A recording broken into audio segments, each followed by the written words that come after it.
Avec nous, Karim Tabou, coordinateur national de l'UDS. Karim, merci d'être des nôtres. Merci de l'invitation. Mes salutations à toute l'équipe Le Maghrébie ainsi qu'aux invités. Merci. Alors, Karim, premier tour de micro. Donc, vos impressions, votre sentiment sur cette question? Honnêtement, je ne suis pas spécialiste des questions de géopolitique, notamment de la région des Balkans, de la Russie.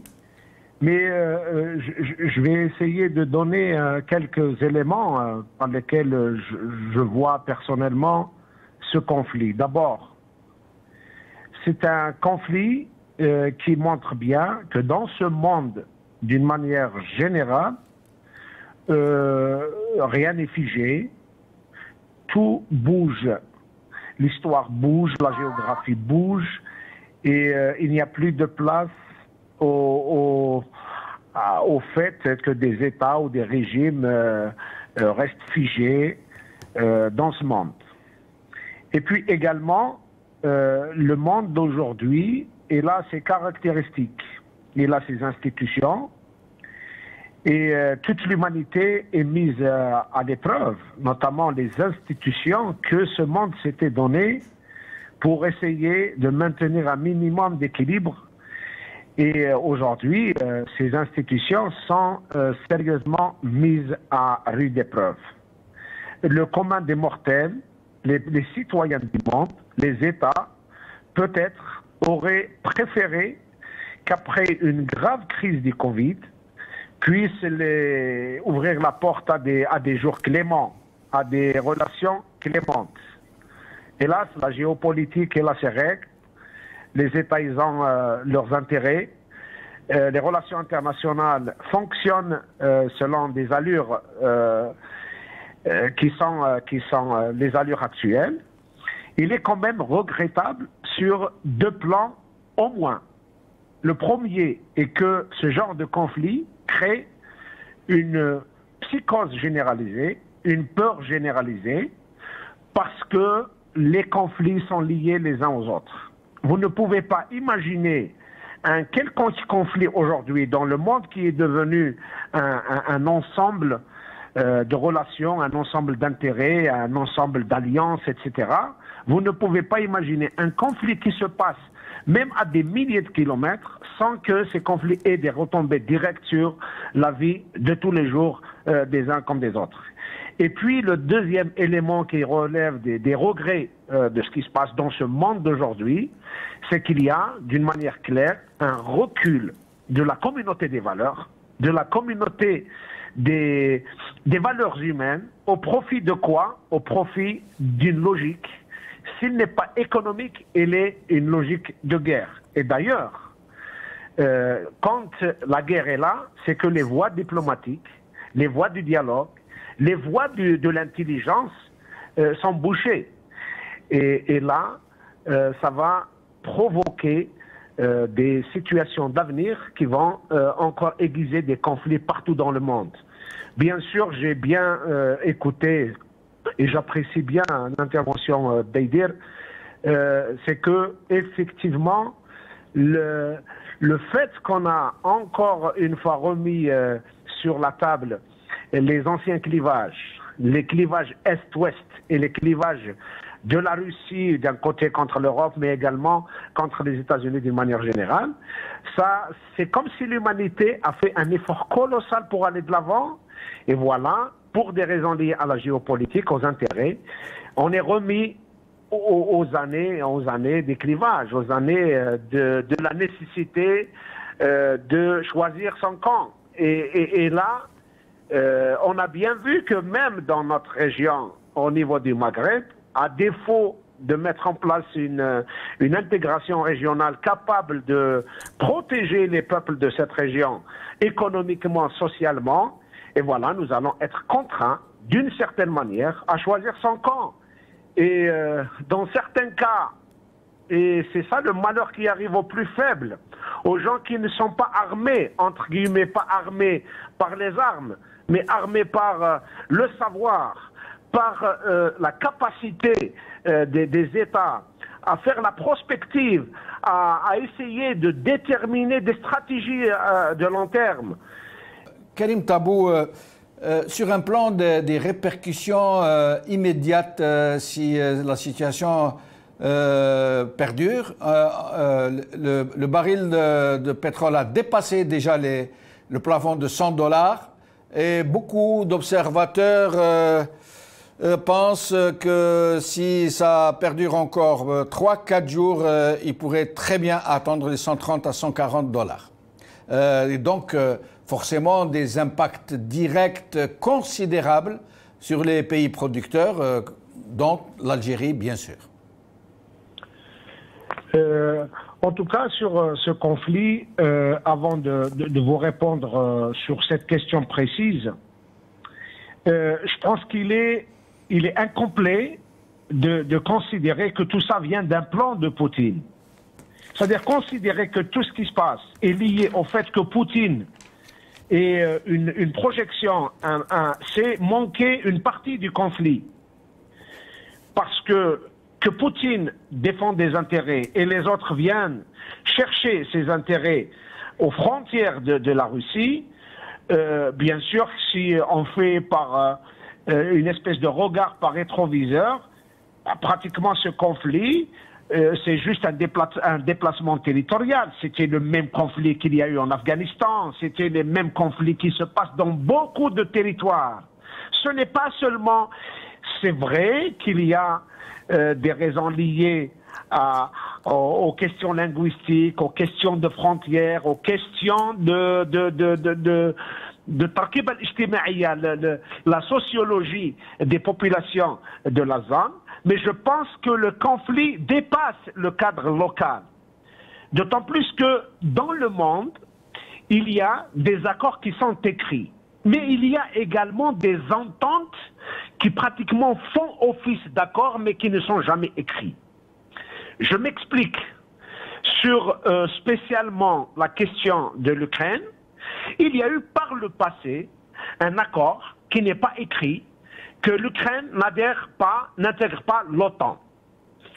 C'est-à-dire que l'Ukraine va être un espace géographique de garantie mutuelle entre les uns et les autres, parce que si les uns piétinent sur cet espace-là, c'est presque considéré comme une déclaration. Mais aujourd'hui, l'Occident est en train de dire « Ah non, le Parlement ukrainien a voté à 300 voix contre 8 d'adhérer à l'OTAN. C'est les peuples, ils sont souverains, ils veulent adhérer, on ne peut pas leur dire non. » Oui, vous savez, si jamais les votes qui se passent dans les contextes de guerre, dans les contextes psychologiques qui sont les contextes actuels, on ne tient pas compte vraiment. Hein. C'est une conséquence. Ce n'est plus une décision politique, c'est une conséquence d'un climat qui a été imposé dans la région. Dans des moments avec beaucoup de recul, 2 ans, 3 ans, 4 ans en arrière, les gens étaient en train quand même de se poser des questions sur les retombées, les risques, les conséquences d'une telle démarche. Bon, il y a toujours dans ce monde les gens qui poussent à l'extrême, il y a toujours des jusqu'au boutistes, de gauche comme de droite, de l'Est comme de l'Ouest.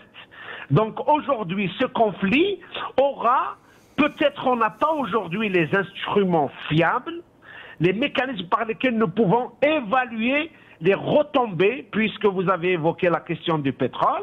Oui, c'est vrai qu'il va y avoir des gens qui vont se frotter les mains, parce que le malheur des uns fait le bonheur des autres, comme on dit. Mais ça serait se tromper d'analyse que de prendre ce conflit par le seul fait que ça peut avoir des retombées positives sur le prix du pétrole. Aujourd'hui, je disais, la géographie bouge. Pour revenir à nos affaires en prenant l'exemple de l'Ukraine et des conflits qui se passent ailleurs, vous savez, il y a eu, par le passé, le Soudan était le plus vaste pays de l'Afrique. Il n'est plus. La géographie a bougé. La Libye, l'Algérie et toute cette région-là va subir d'une manière ou d'une autre les conflits qui se passent très loin. Et d'ailleurs, un des éléments qui relève des conflits dans la zone du Sahel, c'est justement l'arrivée des Russes. qui pose des problèmes aux traditionnelles forces qui sont là, qui considéraient que certains de ces pays étaient leur chasse gardée. Donc les conflits prennent l'allure de repositionnement. Excuse-moi une minute d'extrapoler, de donner l'exemple d'un texte que je crois avoir lu d'un grand écrivain américain. Je ne me souviens pas le nom parce que c'est un texte ancien. Lorsqu'il disait que la jungle, en fait, est marquée par 3 conflits majeurs. Le premier conflit, c'est un conflit de territoire. Tous les animaux cherchent par leurs propres moyens, par leurs propres techniques, par leur propre instinct, à faire un marquage de territoire. Le deuxième conflit de la jungle, c'est un conflit d'honneur. C'est-à-dire, les animaux, chacun protège sa ou ses femelles. Le troisième conflit, c'est l'accès à la bouffe. Vous savez très bien, l'ordre naturel, la lionne chasse, c'est le lion qui bouffe le premier, puis c'est la lionne, et puis les sous-félins, Ah, est-ce que nous avons perdu Karim? On va essayer de le retrouver, Karim. Karim, si nous entend Karim tout à l'heure, nous reviendrons justement sur ce problème qu'il a soulevé, qui est celui des grandes concentrations régionales pour se préparer à un nouvel ordre mondial. Demain, seuls auront droit de parole les vraies puissances, surtout les puissances qui arrivent, qui déboulent maintenant sur le champ politique, le champ planétaire, et les grands ensembles régionaux, dont, par exemple, notre pays fait partie de façon potentielle, puisque ça ne s'est pas encore cristallisé, le Maghreb, le grand Maghreb du peuple, des peuples, qui peut se retrouver demain une véritable puissance régionale qui pourrait avoir droit au chapitre, si tant est que les régimes respectifs de ces pays puissent enfin se mettre d'accord.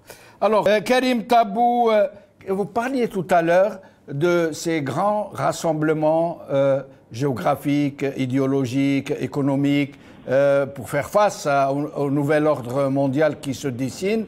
Et notre région est tout indiquée, le grand Maghreb des peuples ou l'Afrique du Nord, qui tout naturellement devrait, j'allais dire spontanément, devrait constituer un grand ensemble nord-africain, économique, politique, pour faire face justement à la nouvelle configuration mondiale qui se dessine. Or, en l'état des choses, ça semble tout à fait exclu, voire impossible. Oui, si on n'est pas dans les feux de l'action, l'intelligence des États serait de faire un bon management des conditions qui sont là et qui se posent sur la scène géopolitique internationale. Le bon management serait de trouver le bon moment, les belles opportunités pour chercher de la place dans l'équation des autres à sa propre équation.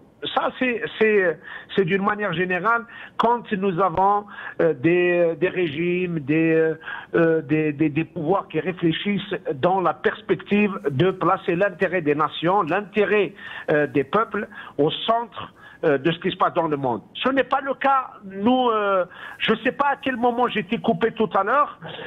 Je voulais faire arriver l'idée que nous, malheureusement, nous sommes pratiquement les sujets des conflits. Nous ne sommes pas les acteurs. Nous ne sommes pas des gens qui sont capables d'impacter, d'influencer le cours de l'histoire du monde.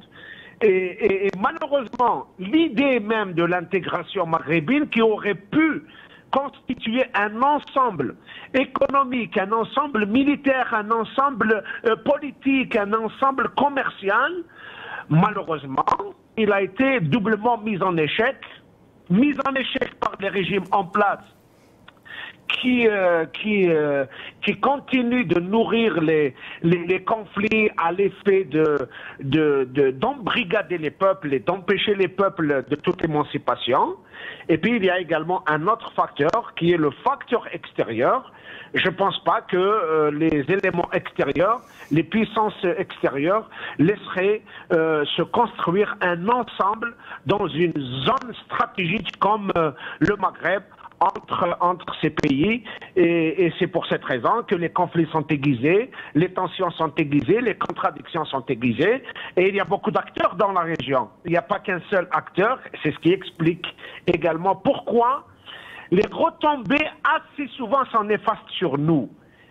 Nous n'avons pas été intelligents pour nous placer dans les grands enjeux internationaux, parce que nous ne disposons pas de matériaux, nous ne disposons pas d'instruments scientifiques. Lorsque, dans un pays quelconque, vous voyez l'état de l'université, l'état des instituts d'observation de géopolitique, ni en matière de l'armement, ni en matière de l'énergie, ni en matière de l'économie, ni en matière commerciale, nous allons inévitablement subir contre notre gré ces conflits et leurs retombées.